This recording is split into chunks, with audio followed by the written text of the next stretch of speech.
Greetings! Welcome to the devlog for Experimental Build 4 of Update 120 of Hot Dogs, Horseshoes, and Hand Grenades. We're going to start off as always with a quick sound check. Make sure your speakers aren't up too high.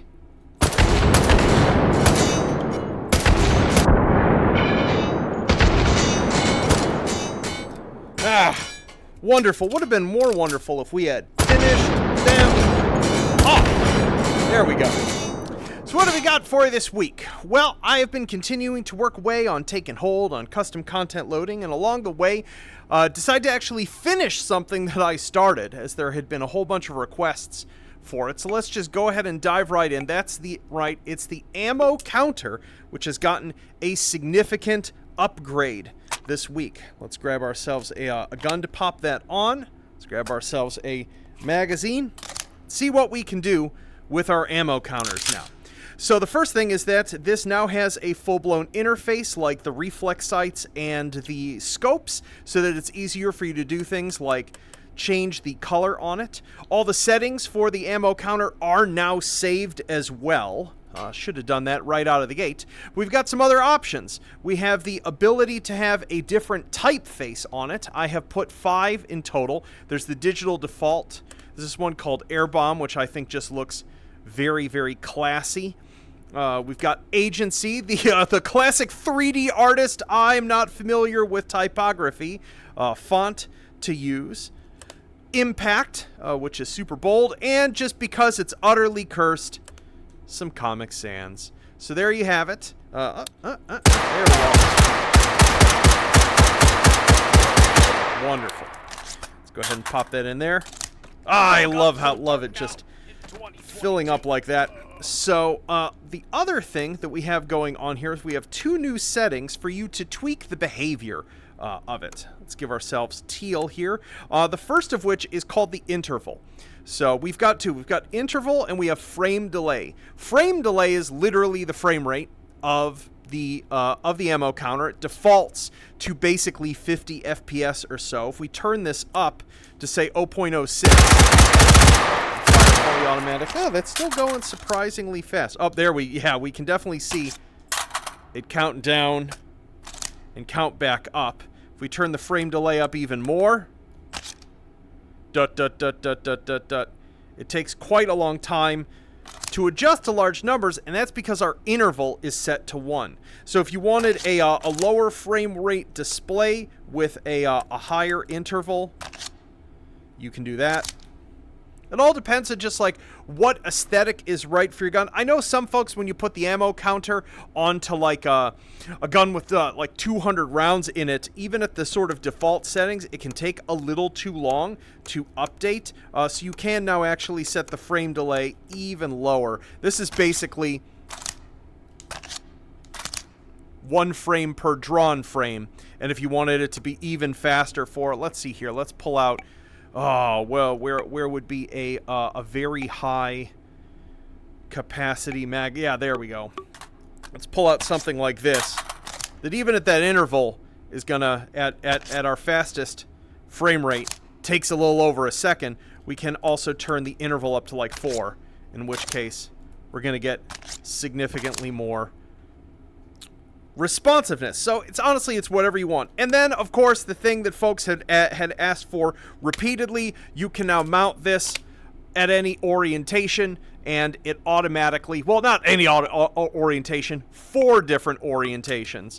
So you can now mount it upside down like so, on the top, on the right, just in case you want to I don't know, count things in a whole bunch of different ways. You can now do so.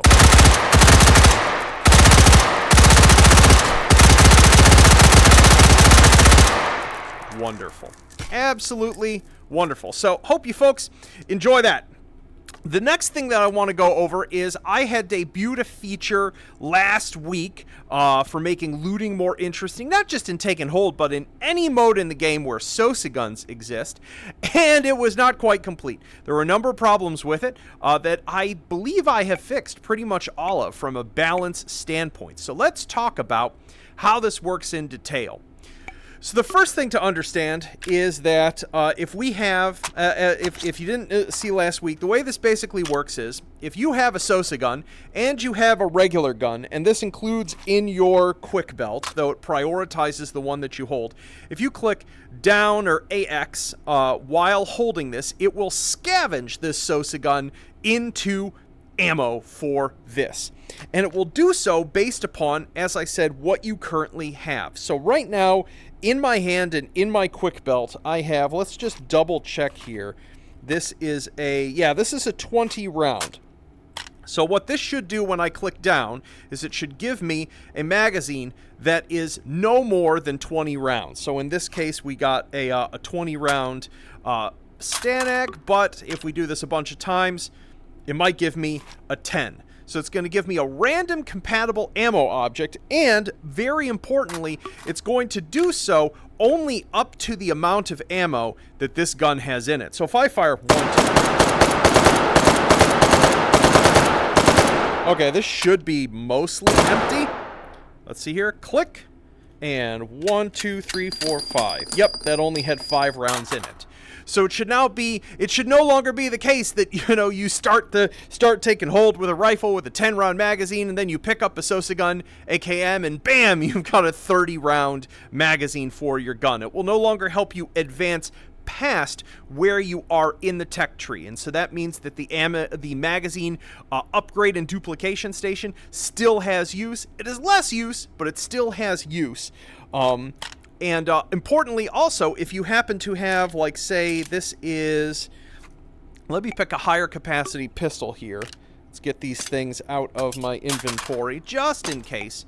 So let's imagine for a moment that I have a fairly high capacity pistol, like a 5.7 in my hand, and that's loaded up. And I scavenge off the ground a Sosa gun Desert Eagle. A Deagle only has a 7-shot capacity. This will not give me a magazine for this because its base capacity is not high enough. When I click down on this, it will only give me a handful of spare ammunition for it. So yeah, and in addition to that, Sosa guns that do not themselves have removable magazines, so like a double barrel shotgun like this, if I pull out a put that there, if I grab myself, I don't know, like a magazine fed shotgun like an AA-12, like so, this should, because this can't produce magazines, this should essentially just give me 2 shotgun shells. There it goes. And it gave me some Dragon's Breath. It picks random available ammo, which can get quite goofy. It does remain constrained to the ammo that is available to the Take and Hold character you're playing when you're in Take and Hold. I will never tire of the sound that this shotgun makes. Oh, just beautiful. Beautiful. So yeah, so give that a shot. Tell me if that feels better and more balanced. As I said, I'm trying to find a great balance point between the folks who have always wanted to play limited ammo but don't really like sorting tons of little shells into their quick belt just to get to the next hold. I want to make it such that you can have those moments where you've just downed a Sosig and you're out of ammo, but oh, there's a Sosa gun on the ground. You pop it up and you're like, oh, a 10-rounder with 6 shots in it, and just manage to use that. I think that's a dramatic moment that can be super cool, so I want to support it, but I still want limited ammo to feel constrained. So yeah, give that a shot. Tell me what you think. All right, let's dive out of VR because there are some substantial other changes to Take and Hold that I want to talk about. It's easier to talk about with my notes in front of me. So out of VR, what else is going on?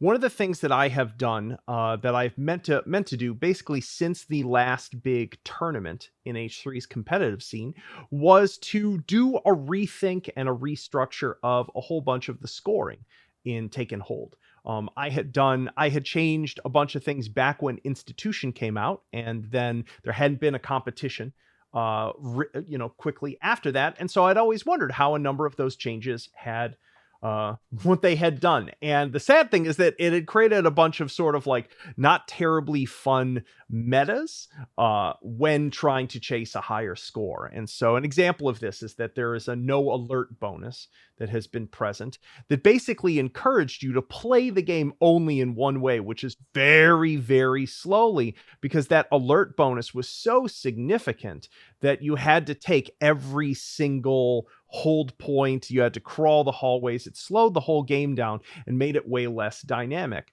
And it's just not very fun. And so I want to go over a bunch of the changes that I've made to the scoring rubric and talk to you about some of my logic for them, why I've done that. So yeah, so as I said, I've removed all alert-based scoring bonuses because they end up being penalties and force you to play just one way. I have changed the bonus for not taking damage from being a binary, which is what it was before. You got a full bonus if you took no damage, and you got no bonus if you took any amount of damage, including like I took 4 damage from being clipped from a laser, or a Sosig's like spare knife flew out of it and hit me, or I took like a low damage buckshot ricochet. All of those things would remove that bonus. Now the bonus is based upon a percentage. So basically at the end of a given phase, however much life you have left out of the as a percentage of your whole maximum life will yield you a certain bonus. And so that does 2 things. It eliminates the like losing it for a bunch of dumb little reasons, like, oh, I took exactly 1 incidental shot, but it also just means that we're just going to get a wider expressive range of scores, which is always better in my opinion. I have all of the like getting points for kills, headshots, style, and distance bonuses now don't just apply to Sosigs in the hold, they apply to guards. So basically the primary defenders that have been spawned for the hold point. They don't apply to patrols, they don't apply to supply point Sosigs, just the guards in the hold point. And this does 2 things. One, it just once again means that those things are a bit wider of a range. It gives you a reason to still dispatch the guards instead of just run in and punch the center node, because you won't get any points for the Sosigs that are destroyed from the node just going off like that. And it means that those points are available even when playing Blitz that doesn't have a hold phase, because the Sosigs that are around the system node count as guards. So I have added, in lieu of the no alert bonus, which to give you an idea, the whole idea behind the no alert bonus was to try to give you a bonus if you are just a super slick operator and could just breach in the door and just bam, bam, bam, and just take out like all 4 or 5 guards before they would get alerted. I wanted to privilege people who were good at doing that, but in the process made everyone play stupid cautiously, kind of like it encouraged the opposite behavior of what I had in my head. And so what I've done now is create this metric that is, you could think of this as almost like breach execution time. What I do is I record the time interval moment between when the first guard in the hold point dies and when the last one is, and then give you a bonus based upon that time window. I also clamp that range, so in a sense, if you do it in 5 seconds or less, you are scored exactly the same. And the reason I did this is very important, which is to, once again, prevent people from getting penalized for things completely out of their control. A Sosig can be effectively downed and bleeding out over the course of about a second or so, and not yet count as dead for the system that detects Sosig deaths. So I wanted to make sure that if you had a fast clear, there was a sort of buffer space in there, that you wouldn't be cheated out of that highest amount, and then maxed out at about 25 seconds for the range. So yeah, it's a healthy bonus. I increased the amount that you get for your completion time. So for the speed of completing a hold, that has been improved.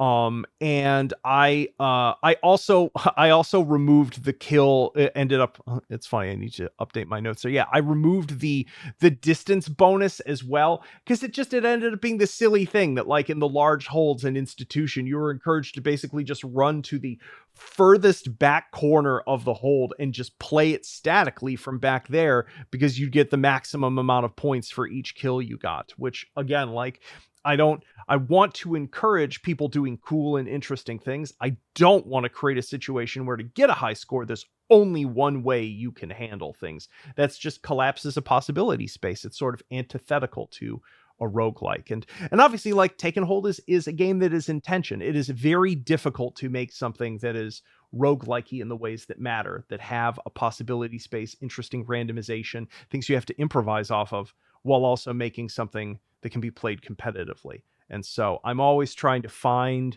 how to tune where we should be in between those two things.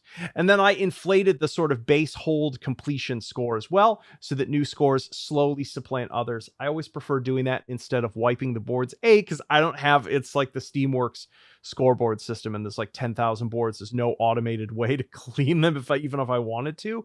And it would just be too lonely if I deleted. Why delete 10 years of scores when you can just add to them? So yeah, so that is all in there. I changed the number of targets one needs to destroy in Blitz. I don't know why. I had just temped that in at 3, but it now goes up based upon your hold phase, up to the maximum amount that the hold point can support.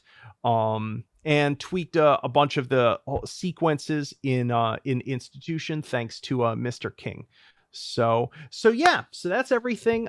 As I said, that, like, a good chunk of what we're doing right now is just working on 1.0 stuff. I've got some content I'm working on, still working on the Worst World scene. I'll have more to show of that in the future. And we're just, like, getting the custom content tools working. We hit a major internal milestone this week where essentially all of the vault functionality has been rebuilt for looking at and being able to save vault files to a bunch of different locations, which is critical for workshop stuff. So the week before, Nathan had gotten the, like, underpinning code working, and then there was a whole bunch of interface changes that needed to be done. So he got that done this week. So I'm super excited, because it means we're finally ready to move on to getting the custom data types themselves working, and getting the game ingesting those and loading those, which will be its own set of challenges.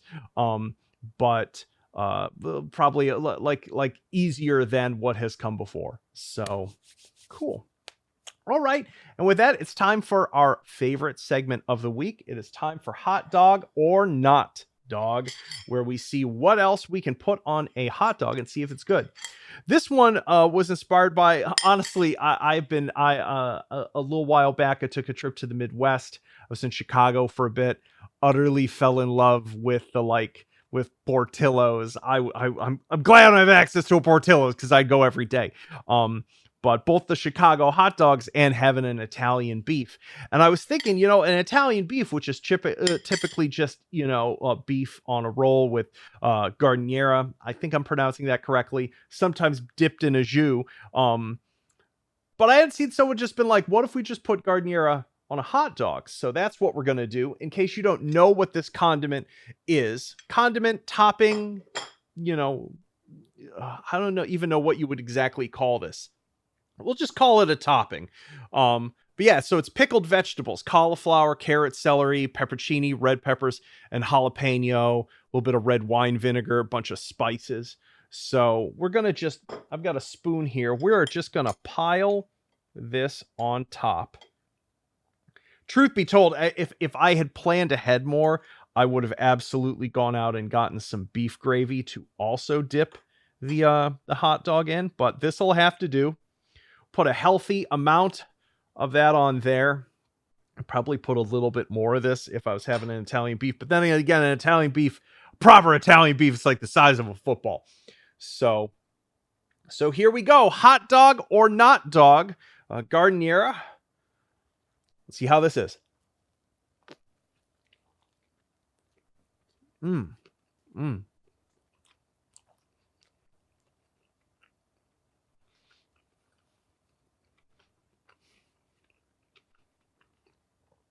Very nice. Very nice. This one's a little oily. I don't actually know if they're typically really oily. So it has made a little bit of a mess of my hot dog here. Kind of cleaning this up. Flavor's fantastic.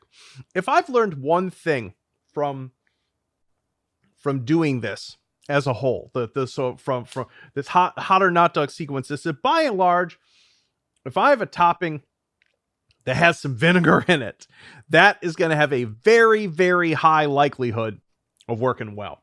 But yeah, this is just, and this, it has a nice little like crunch to it. Let's get another bite of this.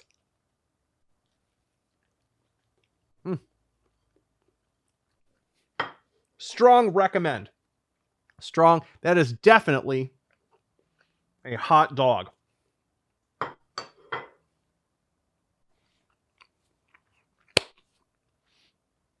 So, thanks for hanging out with me. Hope you have fun playing around with the changes to the ammo counters and the sort of new scoring balance and scavenging mechanics, intake and hold. I'm not quite sure what I'm going to have next for you folks. We might take a week off for builds based upon what the sort of like scary back-end stuff that I'm going to have to do. But the goal, the next bar that we're trying to hit here is field testing a bunch of the functionality of loading, saving and loading custom data types. We've got a bunch more work to do to sort of get that all operational, but it really is beginning to come together. And I'm so excited to be able to put this in your folks' hands to see what sort of like zany stuff you come up with for Take and Hold. I think it'll be really fun. So anywho, I hope you all have yourselves a wonderful weekend, and I'll see y'all soon. Peace.